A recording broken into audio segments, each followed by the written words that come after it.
A Torto e a Direito, um programa com Alberto Magalhães, Bento Anastácio e Ricardo Freixal. Realização de Luís Matias. Olá, muito boa tarde, bem-vindos ao A Torto e a Direito, edição deste dia 7 de março, terça-feira. Hoje temos greves para o menu do programa, mas temos mais. Para já, começamos com as notas de abertura. Primeiro escutamos o Alberto Magalhães, já vamos ter com o Ricardo Freixal. Hoje era a vez dele ser o primeiro, mas já lhe damos essa oportunidade, assim que for possível, ter o Ricardo aqui no estúdio. Alberto Magalhães, boa tarde, bem-vindo. Nota de abertura para o programa de hoje, o que é que trazes? Olha, trago Luís, boa tarde, primeiro que tudo. Boa tarde também aos nossos ouvintes e aos meus camaradas aqui do programa. Trago uma primeira nota, trago duas notas. Uma primeira nota de estupefação. De estupefação porquê? Eu trazia uma nota sobre clericalismo e anticlericalismo, para renegar os dois. Nem tanto ao mar, nem tanto à terra, nem expulsar os padres todos sem provas, nem presumir a inocência até aos limites do impensável. Mas agora a minha nota vai ser um bocadinho diferente, porque descobri que muito provavelmente fui enganado por dois prelados ilustres da Igreja Católica. Dom José Ornelas, presidente da Comissão Episcopal, da Conferência Episcopal Portuguesa, e Dom Manuel Clemente, patriarca, cardeal patriarca de Lisboa. Tanto um como o outro convenceram-me que a Comissão Independente para os Abusos Sexuais na Igreja Católica teria entregue à Conferência Episcopal uma lista de nomes sem mais nada, sem provas, sem factos, sem nada. Ora, hoje ouvi o psiquiatra Daniel Sampaio, e já ontem tinha ouvido a socióloga Ana Nunes de Almeida, desmentir isto e dizer que a Igreja tem na sua posse dados mais que suficientes para suspender aqueles que têm que ser suspensos, aqueles sobre os quais recaem fortes suspeitas de abuso sexual. Portanto, eu sinto-me enganado por dois prelados ilustres da Igreja.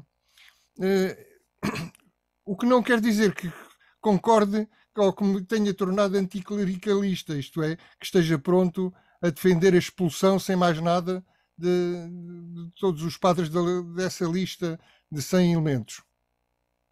Alberto Acho que Magalhães... temos que equilibrar o princípio da presunção de inocência com o princípio da prevenção. Mas eu tenho outra nota. tens outra nota. Então, também me deixou estupefacto. Na sexta-feira o Governo apresentou um pacote legislativo mais habitação. Ora bem, descobri nesse pacote, além do exótico arrendamento compulsivo,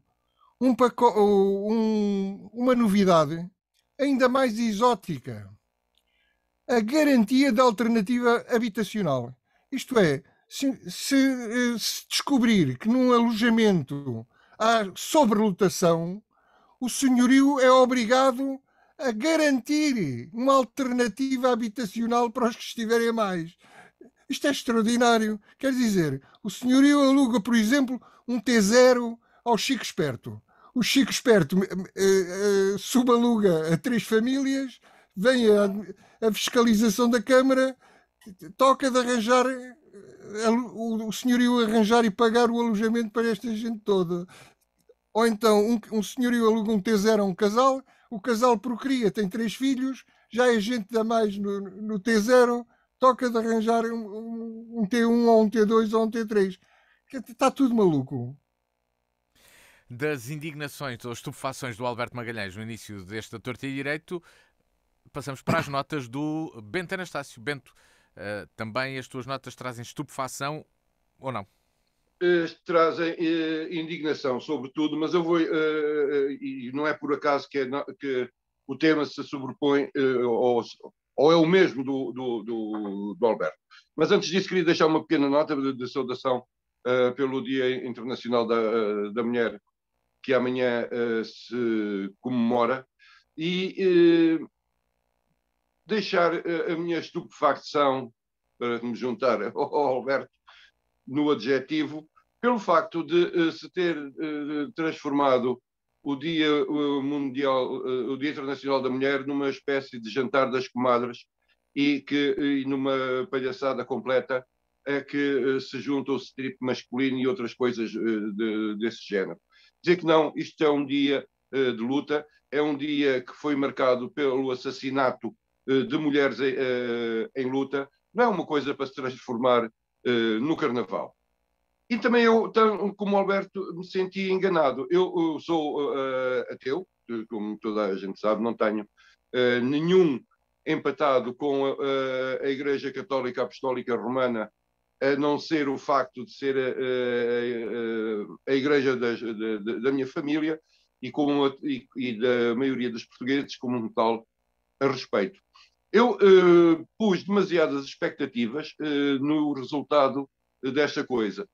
Eu comecei por ficar absolutamente tranquilo e satisfeito até quando vi nomeada esta comissão, presidida pelo professor Celeste Monteiro, e individualmente com das pessoas com maior capacidade técnica e pessoas de uma honestidade intelectual e outra acima de qualquer suspeita. Eu disse aqui, quando se falou disto, que tinha sido, a meu ver, da comissão que tinha reunido a maior inteligência, se quisermos, do país. De um momento para o outro, depois de toda a pompa e circunstância com que foi apresentada, com todas as questões que levantou, inclusive por parte da hierarquia da Igreja ter travado o trabalho desta comissão, entre outras coisas, dificultando o acesso aos arquivos e coisas no género, mas mesmo assim foi feito um trabalho meritório. E pensava eu, como deve pensar a maior parte das pessoas, que o Papa mandava alguma coisa na Igreja. Ao que parece, não manda rigorosamente nada, porque o Papa mandou fazer umas comissões independentes para tomar decisões, as comissões fizeram, apontaram o caminho e depois a hierarquia da Igreja, que nos interessa, a hierarquia da Igreja Católica, mas não foi só a portuguesa, foi a francesa, foi a polaca, foi por aí fora, tentam de uma forma absolutamente estranha, para não utilizar outro adjetivo, esta questão. Agora já não se passou nada. Agora os padres pedófilos, os chefes dos escoteiros e das escoteiras e toda a cambada que circula à volta disto, são cidadãos com direitos e não podem ser suspensos e não podem ser afastados. Diz um bispo, ou diz o cardeal, e diz o bispo da conferência, o chefe da conferência episcopal. Por outro lado, vem um outro bispo, por quem eu sempre tive respeito, o ex-bispo das Forças Armadas, agora não me lembro de repente do nome dele, dizer que não, senhora, que qualquer bispo tem o poder de, em circunstâncias excepcionais, suspender um dos padres. O que é que acontece? Em minha opinião, a pedofilia passou a ser uma coisa normal para a elite ou para a diretiva da Igreja Católica. Ou seja, deixou de ser um caso grave e excepcional ser pedófilo. E por aí eu começo a pensar que ainda a procissão não saiu ou não chegou ao adro e já a coisa vai muito e muito mal. Eu espero muito bem que, se é que o Papa manda alguma coisa na Igreja Católica, que o Núncio Apostólico não deixe de ter passado em claro ou em vão as palavras do Cardeal Patriarca de Lisboa, e do presidente do Conselho da nossa equipe episcopal, Conferência. Da Conferência Episcopal. Uma coisa, não confundo nem a hierarquia da Igreja e muito menos os padres pedófilos com os católicos deste país. Não haja cá... E os padres não pedófilos, já agora. E os padres não pedófilos. Pois, mas esses já eu estou a contá-los nas rebanhos, porque mas esses, se calhar, um dia destes é a exceção. Um dia destes vai ser aberto um processo porque ao padre porque se comporta como ditam as leis da Santa Madre Igreja. Mas isso só sou eu que tenho mau feitio. Obrigado, Bento Anastácio. Passo agora ao Ricardo Freixial, que já está aqui connosco no estúdio. Ricardo, boa tarde, bem-vindo. Hoje no estúdio. Hoje não é à distância. Não, o imprevisto é sempre uma... Às vezes é uma vantagem, às vezes é uma desvantagem, não é? Mas a tecnologia tem destas coisas. Gosto de ir ao estúdio, estou no estúdio. Boa tarde aos nossos ouvintes, boa tarde ao Luís Matias, ao Bento Anastácio e ao Alberto Magalhães. Ricardo, que nota é que traz para a abertura do programa? Na abertura, não, é infalível. Eu sou cidadão de Évora, vivo Évora como Évora me permite viver, o melhor possível, às vezes melhor, outras vezes pior. Vivo a nível social, vivo a nível cultural e vivo a nível desportivo também. Tivemos no domingo passado o derby, o Lusitano Juventude. E eu sou adepto de uma independentemente do meu clube, toda a gente sabe que é um enorme lusitano, eu sou adepto da vivência desportiva e acho que não quero nada com confusões por nada. Acho que quanto mais clubes, quanto mais vida desportiva existir, melhor. E foi bonito de ver o campo do Lusitano, o velho Campo Estrela do Lusitano, com as bancadas cheias, e com o peão também com gente do outro lado, com os meus amigos também juventudistas, porque tenho muitos amigos no Juventude. O jogo foi bom, pendeu para o lado do Juventude, outra vez tinha pendido para o lado do Lusitano, o jogo foi bom. Curiosamente, há uma massa adepta nova, se calhar de um lado e do outro também, mas eu estou mais ligado ao Lusitano, que não conhecia os antigos jogadores. Bom, infelizmente o Vidal não está cá, o Martelo não está cá, mas estava lá o filho e o neto, o Bobegoria, coitado, já cá não estava, mas estava lá o filho, e estavam os jogadores da geração dos anos 60, 80, que foram chamados ao Lusitano, para serem mostrados ao Lusitano, para ficarem a saber que o Lusitano não se esqueceu deles, e foi uma jornada muito bonita. Foi uma jornada muito bonita. Ganhou a Juventude. Eu não sou capaz, eu nunca dei os parabéns a quem me ganhava. Aceitava, e desportivismo é isto, é aceitar a derrota quando se perde. E eu aceitei a derrota porque perdi, quando perdi sempre aceitei a derrota. Custa-me um bocado a dar os parabéns a quem me ganha. Mas isto não sei se é uma forma de ser formação. E portanto, e confraternizei com os meus amigos juventudistas. Curioso. Do outro lado, naturalmente, estava do lado do peão malta do Juventude. Alguns dos meus amigos estavam no Lusitano. Depois do jogo, os jogadores passaram calmamente ali na parte de trás, naquela parte mítica do campo do Lusitano, foram saudados. Enquanto eu com o Presidente da Assembleia Geral do Juventude, bebíamos um copo, com amigos juventudistas, bebíamos um copo. Não posso deixar aqui de dar uma nota que é menos agradável. Eu tenho uma relação de gratidão muito grande para com o Dr. António Sousa. Porquê? Porque o Dr. António Sousa, enquanto licenciado em Medicina e enquanto clínico, tratou bem da minha mãe, aturou-me, porque eu era filho único da minha mãe, e apertava, quer dizer, queria saber o que é que se passava. Foi extraordinário do ponto de vista profissional, foi extraordinário do ponto de vista humano. Foi a nota menos boa no jogo do Juventude com o Lusitano. Já antes o Dr. António Sousa foi muito mau do ponto de vista de respeito pelo historial do enorme Lusitano. O Juventude também tem uma história grande, naturalmente, e merece um presidente diferente. Desacreditou ou tentou modificar o nome do Lusitano. Eu sei que o Dr. António Sousa foi apanhado já velho aqui em Évora, porque já veio tarde, não é? Pendeu para o outro lado. Paciência, é um problema dele. Agora tem que ter respeito pelo Lusitano. O Lusitano é o Lusitano Ginásio Clube de Évora.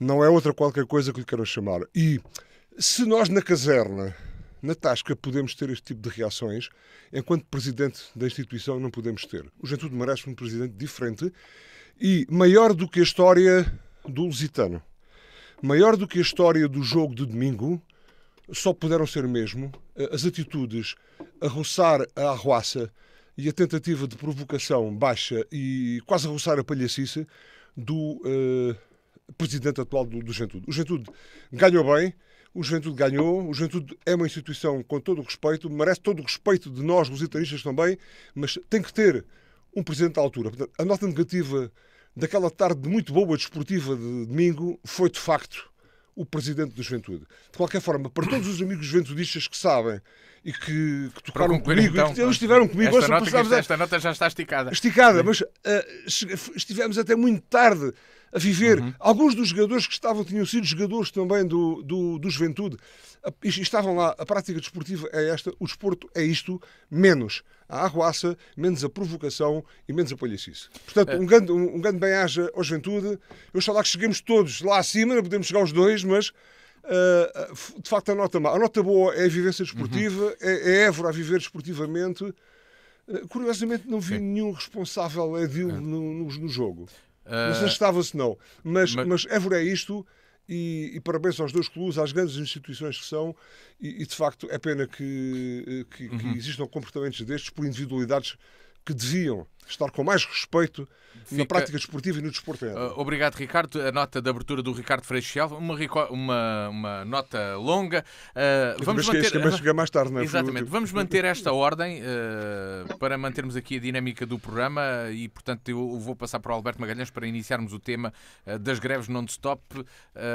Médicos, professores, comunicação social, a CP, a Portugália. Bem, terminou a paz social. Temos diferentes reivindicações. O que se passa nos setores público e privado, Alberto Magalhães? Esta contestação pode terminar? O que é que vivemos neste momento?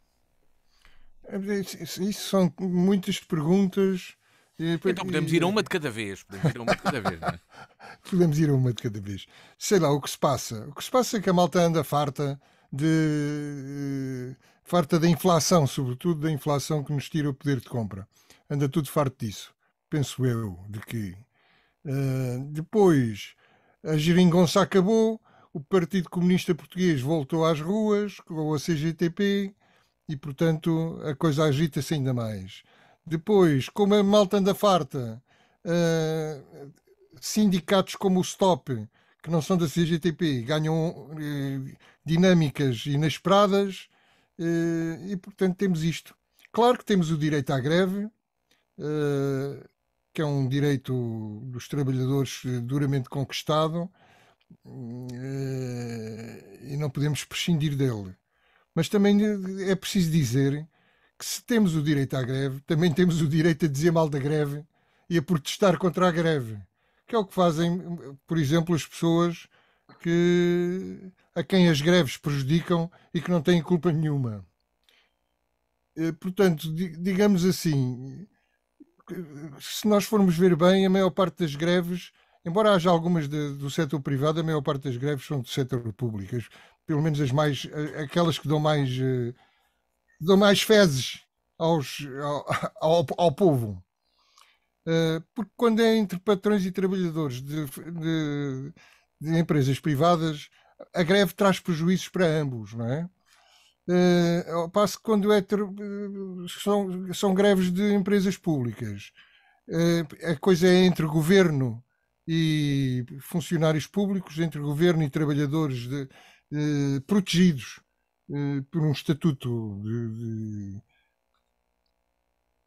de trabalhadores públicos e de sindicatos da função pública e, portanto, permitem certo tipo de greves com prejuízos para o povinho e sem prejuízos nem para o governo, nem para os sindicatos, nem para os trabalhadores da função pública, ou com poucos prejuízos para os trabalhadores da função pública.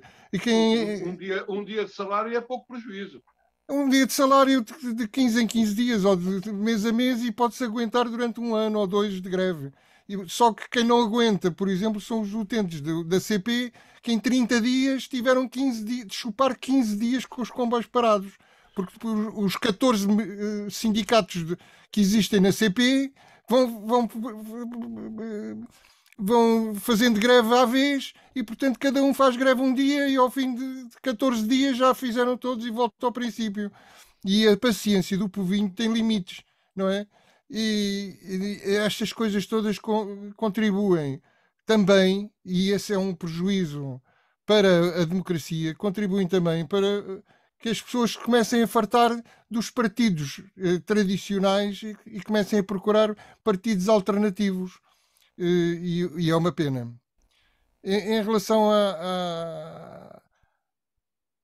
às greves, o que eu tenho a dizer, podia falar um bocadinho rapidamente sobre as duas greves mais prolongadas, professores e auxiliares. Eu ultimamente tenho ouvido na televisão muitos professores a dizer que estão a lutar pela dignidade do ensino, estão a lutar pela qualidade do ensino. Mas que qualidade é esta se há 2 meses, desde o princípio de dezembro, que não há aulas? Como é que se luta pela qualidade do ensino paralisando as escolas durante 2 meses seguidos? É a coisa que me custa a perceber a mim e se calhar à maioria das pessoas. Mas também não é só do lado do sindicato. O Ministro da Educação, onde é que tem os filhos? Tem filhos. Tem filhos na escola pública. Os filhos dele estão há 2 meses sem aulas. Porquê é que só marca conversações de 15 em 15 dias? Não tem mais que fazer do que resolver este problema dos professores? É que é completamente incompreensível. Não é? É como a CP. Se os administradores da CP e os ministros andassem de comboio e precisassem do comboio para se deslocar aos ministérios e ao seu emprego, provavelmente as greves da CP eram tratadas de outra maneira pelos administradores da CP e pelo Ministro das Infraestruturas. Vou começar por aí para perguntar ao Bento Anastácio se estas administrações e se o Governo realmente não estão a tratar bem dos protestos, se não estão a responder de forma adequada aos protestos e a ter em consideração os prejuízos que as greves causam. Eu estou de acordo com isso e com o que disse o Alberto, só que a questão é ao contrário. É precisamente como tu pões no texto. O Governo é que anda desde há 2 meses a não querer resolver o problema dos professores e dos funcionários das escolas. Não quer resolver por birra, não quer resolver. Assim como não quer resolver o problema da CP, das infraestruturas de Portugal, o que não quer resolver o problema nenhum de ninguém neste país. Nós temos um governo que tem a visão de um navegador do século XVI em dia de nevoeiro ali à saída da Barra e dali não. E é isto que nós temos. Vive depois no país do faz de contas, em que encontra uns índices e umas coisas borreiras, desculpem a expressão, para fazer marketing, mas depois a gente chega aos nossos bolsos, às nossas contas bancárias, ou ter que pagar a renda, e a coisa não se dá. O que é que acontece? Este governo está a tornar-se num governo absolutamente totalitário. Já ultrapassou a fase do governo autoritário. O quer posse e mando do Partido Socialista, habituem-se, vai dar muito maus resultados. Eu acho que tudo se encaminha para mais dia, menos dia, termos uma greve geral nacional, coisa que já não existe para aí há 15 ou 16 anos neste país. É que nós não conseguimos entender de forma nenhuma, expliquem-nos como quiserem, e de preferência como se nós tivéssemos mesmo 5 anos e fôssemos secretários de Estado, como é que é possível o aumento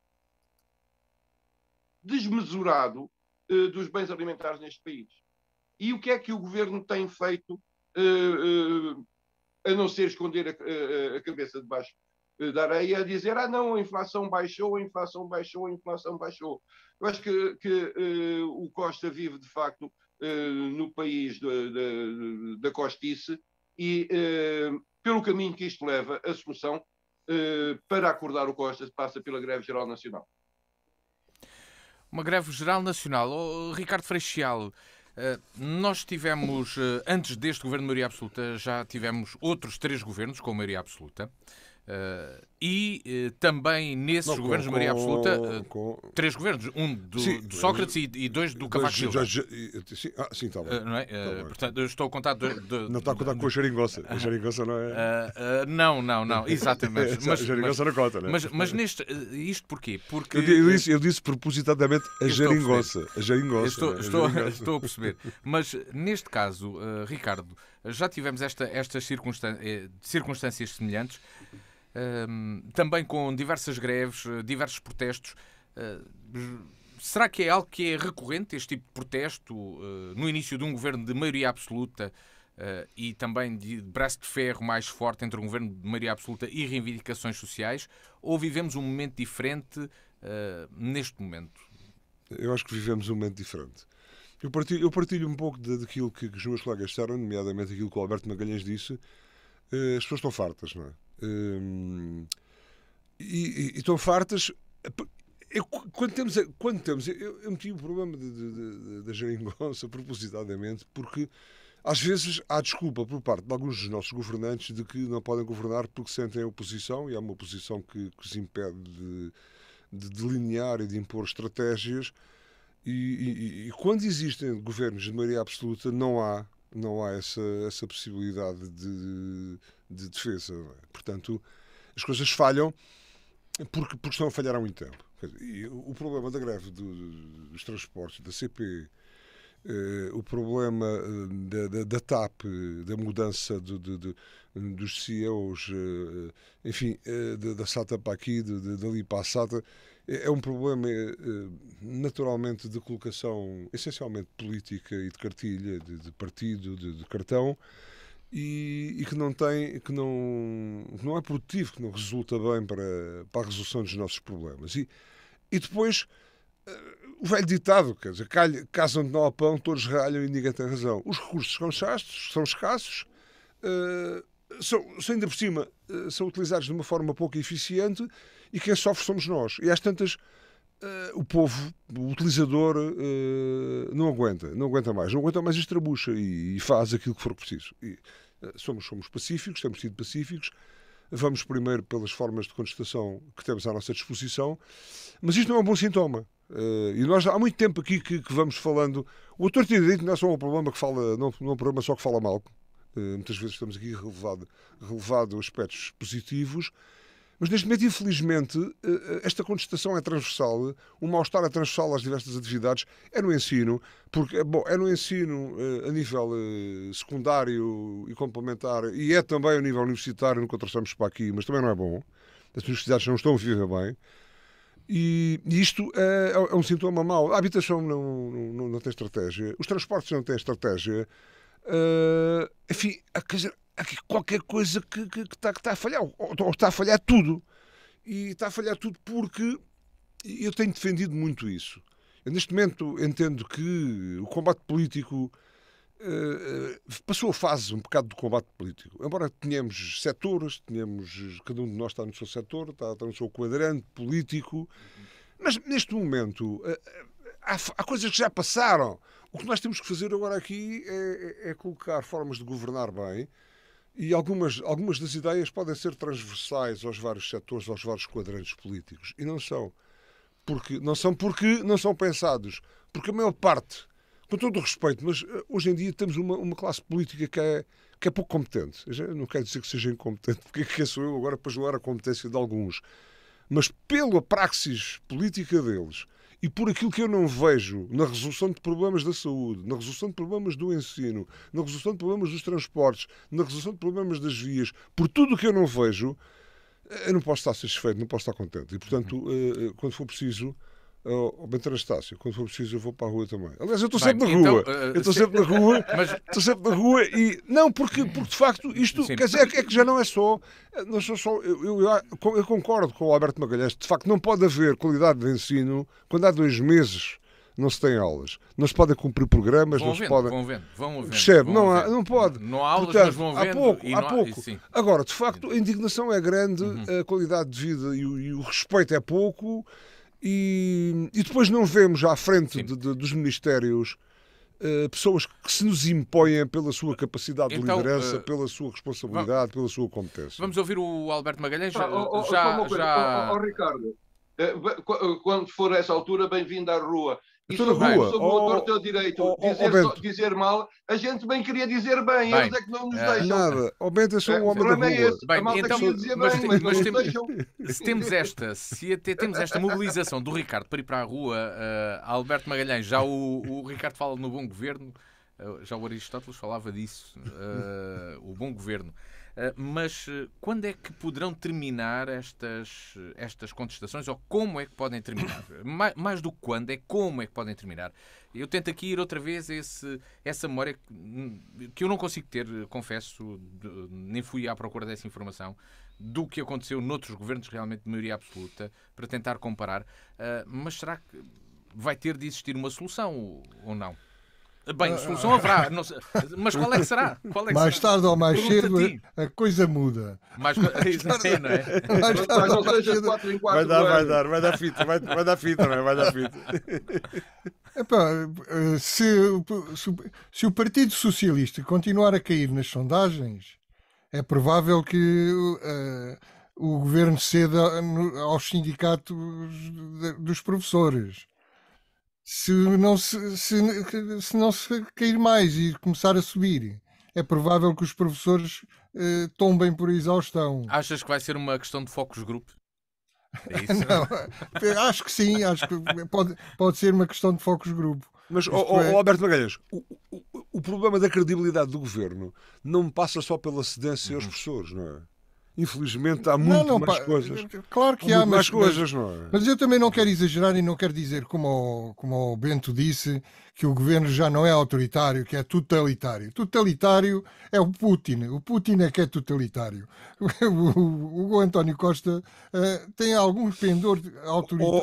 Alberto Magalhães, eu na brincadeira, permita-me diga, é a mesma coisa, só que usa vaselina. Não é nada. Não é nada. Não é nada a mesma coisa. Acho que sim. Não devemos confundir coisas que não são confundíveis. Porque isso está asa muito. Mas vamos ouvir o Alberto então. Vamos lá ouvir o Alberto. Não deixam deixar falar. o Alberto seguir o seu raciocínio. Sim. Será que eu tenho raciocínio já? Acredito que sim. Espero que sim. Não, eu acho que o governo tem uma meta, que é uma meta que num certo sentido, é patriótica. É a meta de diminuir a dívida pública e para isso tem que diminuir o déficit e tem que diminuir as despesas. Agora, o problema é que despesas diminuir e que despesas não aumentar. E aí é que é o problema. Já dou oportunidade, Bento. Aí é que é o problema, não é? Quais são as escolhas que se fazem para alcançar o objetivo, que o objetivo está certíssimo. Nós não podemos continuar com uma dívida superior ao PIB anual, ao PIB nacional. Mas, Alberto, é claro para a opinião pública que o grande objetivo deste governo, da governação atual, é o controle da dívida pública? Eu acho que sim, que pelo menos para mim é claríssimo. Sim, mas a população tem Eu acho que a população sabe isso. Eu acho que a população sabe isso. Aliás, o governo informa a população de quase todas as semanas que a dívida pública está a ter um sucesso desgraçado. Já vai em 113,8, se não me engano. Eu até sei praticamente de cor uma coisa que nunca me aconteceu, mas agora... o Ricardo repetem tantas vezes que a gente não é mais elevado. Já segue. Não, acho que é mais 113, não é? É 113, diminuiu bastante. E, portanto, isso é ótimo. Isso é ótimo. E se este governo conseguisse baixar a dívida até 100%, já daria por bem emprego ou por bem empregado os votos que ele teve. O problema é que depois, do outro lado, não é? Exagera-se. Há um exagero, há um foco, agora por causa dos focos grupos. E está na moda falar em foco, não é? Há um foco exagerado na dívida pública. E desprezam-se as necessidades da população, sobretudo da população mais necessitada.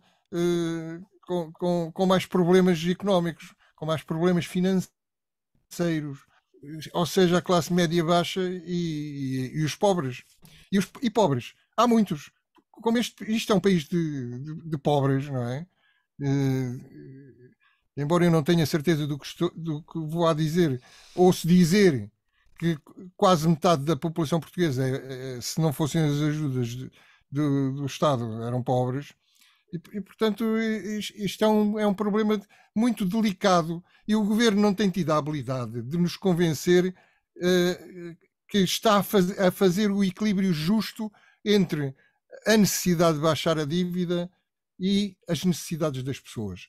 Não nos está a conseguir convencer, porque é tanto o ruído, é tanto o caos, são tantas as trapalhadas, e são tantas as mentiras, e são tantas as discrepâncias entre aquilo que eles dizem e aquilo que nós vemos, que depois praticamente as pessoas zangam-se porque já não acreditam em nada. E o Chega cresce e o dinheiro nos bolsos diminui. Bento Anastácio, como é que pode terminar esta contestação? Qual vai ser o ponto que fará a inflexão e que irá fazer parar a contestação? Será a exaustão dos sindicatos e dos trabalhadores neste caso? Será o governo que vai ceder? Onde é que vamos chegar? Espero que cheguemos ao bom senso do governo, porque a exaustão... E dos sindicatos também, já agora? A exaustão não me parece que seja... Nunca foi por aí que houve recuso ou que houve cedências por parte da contestação sindical consequente. Há uma questão que nós deixamos de aqui falar, ou já deixou de ser bem falar, mas eu continuo a falar nela. Tem a ver com esta questão das contas certas, a questão do déficit, a questão da dívida, etc, etc, etc. E continuamos sem enfrentar o boi e pegá-lo pelos cornos e fazer uma coisa que tem que ser feita, que se chama renegociação da dívida. O esforço da dívida portuguesa é superior ao orçamento do Ministério da Saúde. Ou seja, está perto dos 8.500 milhões de euros. Ou seja, é dinheiro que nunca mais acaba. Eu nunca aqui defendi, nem defendo o não pagamos. O que penso é que tem que ser assumido isto. Porque nós, neste momento, e já há uns anos para cá, o orçamento, a conta entre o que o Estado gasta e o que o Estado recebe, normalmente, é positiva. O saldo primário das contas do Estado é positiva há muito tempo. O que nos atira para estes números complicados de déficit, de dívida, etc., etc., tem a ver com o peso do esforço da dívida. E enquanto não resolvermos de uma forma definitiva esta questão, a renegociação da dívida e de forma a ser escalonada de outra forma, o que nos permita utilizar o superávit que temos na resolução dos problemas do país. Basta resolver o problema do esforço da dívida para depois resolver problemas orçamentais. Dá para voltar a investir no Serviço Nacional de Saúde, dá para pagar aos professores o tempo de serviço que tiveram e que não lhes é contado, dá para pagar aos médicos e aos enfermeiros um ordenado decente. Portanto, é uma questão de nós escolhermos, ou do governo escolher. Ou, como qualquer família que está com a corda ao pescoço e que está a sair de debaixo d'água faz, é renegociar a sua dívida de forma a alargá-la, ter uma outra forma de pagamento. Não estou aqui a dizer não pagamos, estou aqui a dizer temos obrigatoriamente que renegociar a dívida para podermos sair do buraco financeiro em que nos foram metendo. E a partir daí, a coisa faz. Ricardo Freixal, uma opinião de como é que pode terminar poderão terminar estas greves? Haverá um acordo? Haverá cedência total de um lado? Como é que será?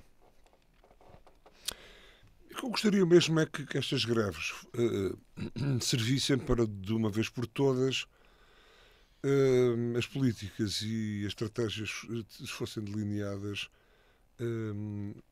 com tempo e no tempo. Ou seja, que isto não sirva apenas para resolver um problema do governo ou de estabilidade governativa ou não sei o quê. Se tiver que existir uma chamada crise política que exista, que essa crise política apareça, que aconteça, mas que de uma vez por todas, porque quanto mais tempo passa, menos tempo temos.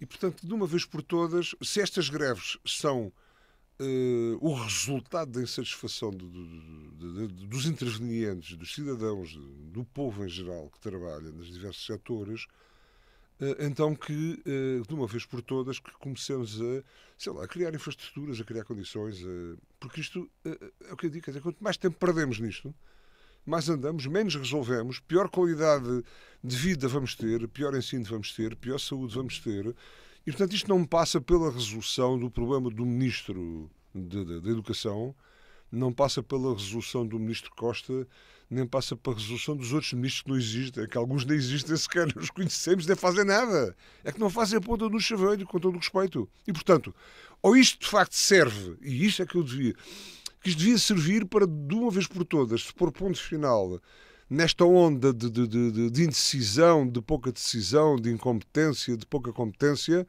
para que, de facto, o país pudesse, com os seus recursos escassos, andar para a frente, mas utilizá-los de uma forma muito eficiente. E nisso, penso que estamos todos empenhados nisso. Quer dizer, agora a classe política que se tem manifestado pouco competente, pouco decisiva, pouco interventiva, a não ser no cumprimento das suas agendas. E chegámos ao fim disto, isto não faz sentido já. Esta história já aconteceu no início da nossa democracia. Já devíamos estar maduros, praticamente, para estas coisas.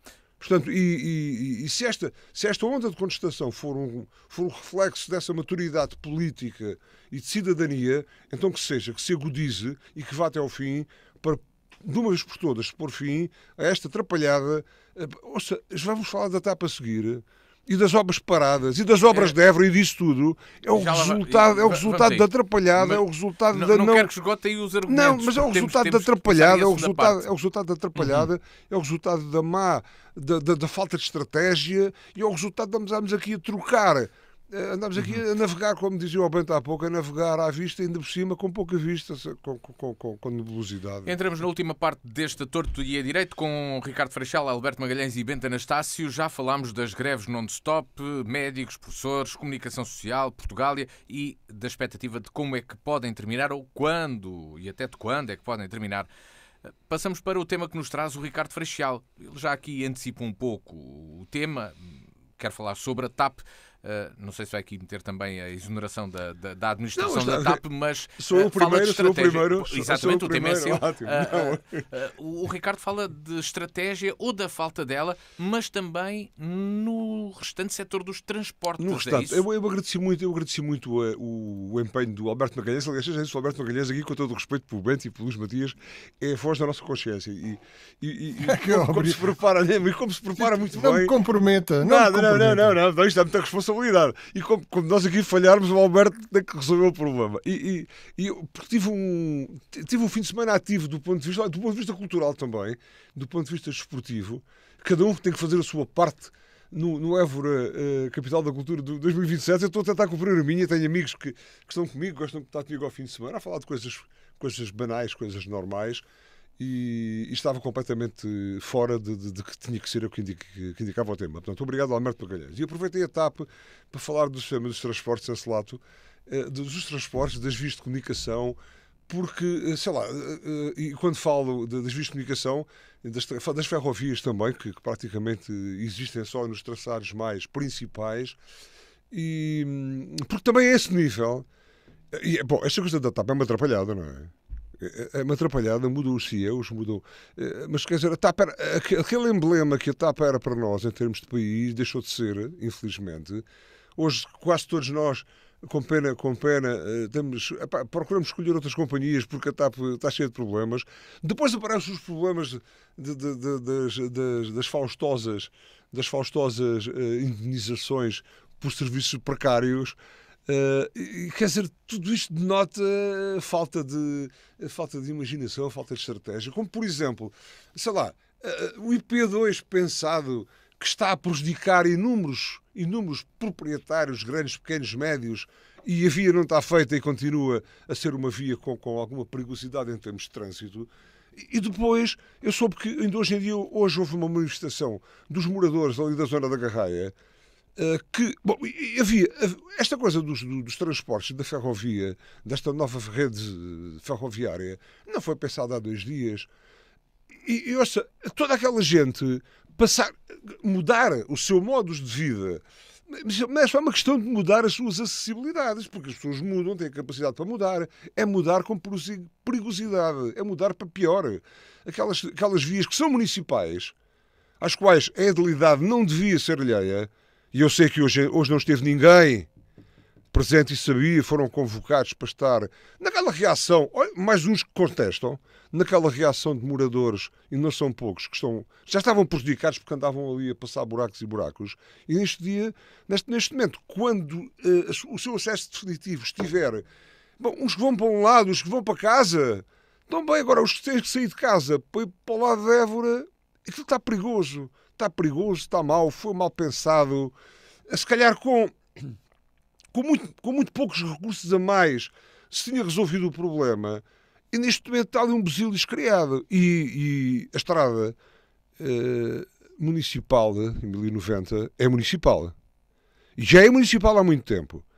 E eu sei que não esteve nenhum edil presente, nenhum edil responsável, nenhum daqueles que teoricamente representariam a oposição. Bom, estava o Presidente da Junta, naturalmente, que é o que está mais diretamente ligado ao assunto, mas isto é um problema de Évora, é da IP2, é do acesso à Nacional 18, agora está em causa, é a Estrada Municipal 1090, são os moradores, são os municípios que continuam a ter cada vez pior condição de vida, pior qualidade de vida, e têm, porque não há estratégia, porque não há governo à la longue, não há quem veja à la longue.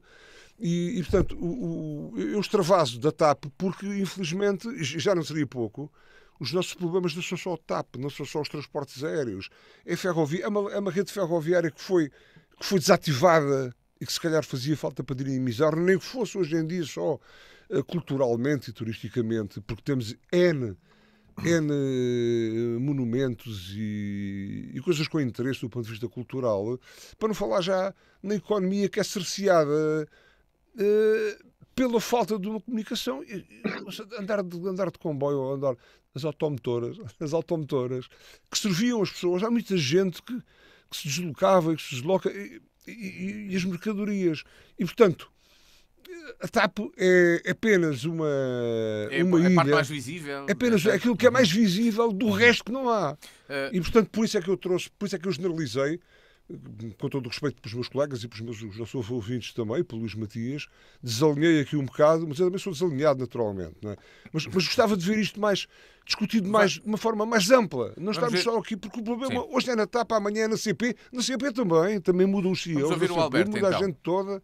Enfim, é mau. Vamos ouvir o Alberto, então, sobre este tema que nos traz o Alberto, o Ricardo, esta inquietação que nos traz o Ricardo sobre. Eu não sei, por acaso, Luís Matias, eu não moro na zona da Garraia, mas frequento a zona da Garraia, porque tenho amigos que moram na zona da Garraia, passo na zona da Garraia, e a zona da Garraia é para se passar, tal como é a zona de Macedo, de São Miguel de Macedo, portanto, isto diz respeito também ao município. O município não se pode afastar disto.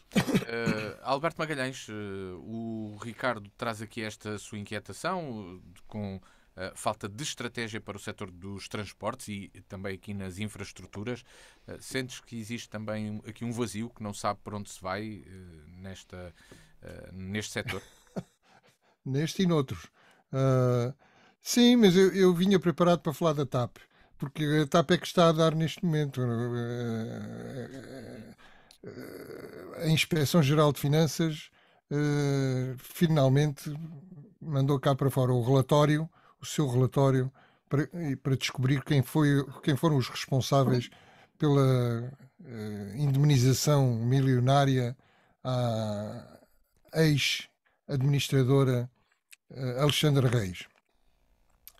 Claro que eu podia continuar na toada do Ricardo para dizer, eu em relação às estradas acho que Portugal é um país bem servido.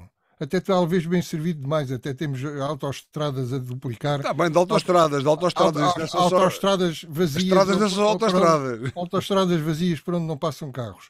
Claro que também temos muita estrada esburacada ao nível de mais local, não é? Das estradas municipais e coisa. Isso aí é um problema. Agora, o que o país realmente tem falta é de comboios. Os comboios nem sequer ligam as sedes de distrito umas às outras. É uma rede completamente destruída, pior do que estava no tempo do rei Dom Carlos. Portanto, é uma coisa incompreensível, isso sim. Mas eu queria voltar à TAP porque acho que, apesar de tudo, a TAP é um bom exemplo de como as coisas se passam em Portugal. Portanto, a Inspeção-Geral de Finanças veio dizer que aquele acordo de despedimento, digamos, de afastamento da Alexandra Reis, da engenheira Alexandra Reis, era um acordo nulo. E nulo porquê? Porque o modo como ela foi despedida foi a chamada renúncia por acordo. Ela renunciou ao cargo de administradora por acordo. Mas isso não existe no Estatuto de Gestor Público, diz a Inspeção-Geral de Finanças.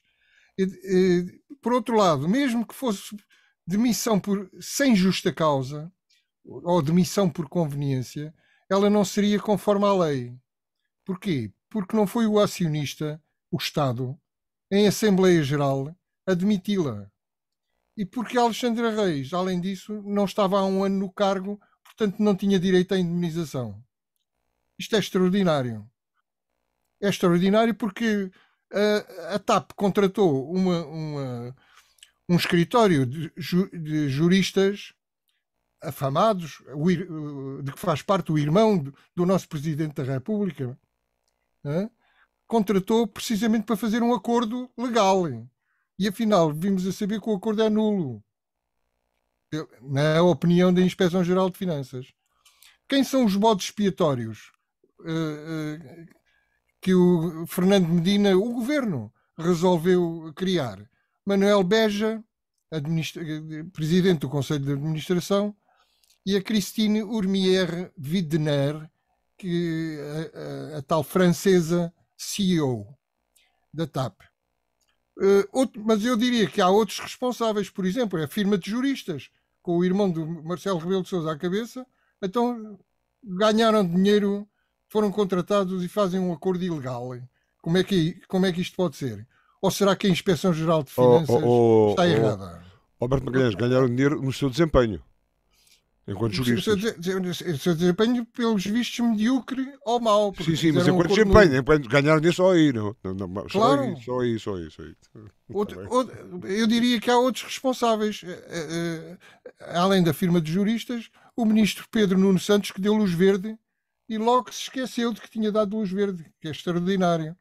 Eu estou a falar no ministro Pedro Nuno Santos, que já se demitiu, porque a Inspeção-Geral de Finanças diz que os bodes expiatórios provavelmente também terão que entrar com dinheiro para a TAP, por causa dos prejuízos que a TAP teve. Por outro lado, outro responsável, o João Leão, ex-ministro das Finanças, que co-tutelava a TAP e não se informava, diz ele, não sabia de nada. Agora, o que dizem os demitidos? Contestam a justa causa. E aqui vai ser mais um problema, porque isto vai para tribunal quase certeza. A francesa, gestora, diz que não é portuguesa nem jurista, contratou juristas para que tudo fosse legal, seguiu os conselhos dos juristas, teve o apoio do governo nesse seguimento e mais não pôde fazer. E agora vem culpá-la, era o que faltava, diz ela. e com alguma razão, diga-se de passagem.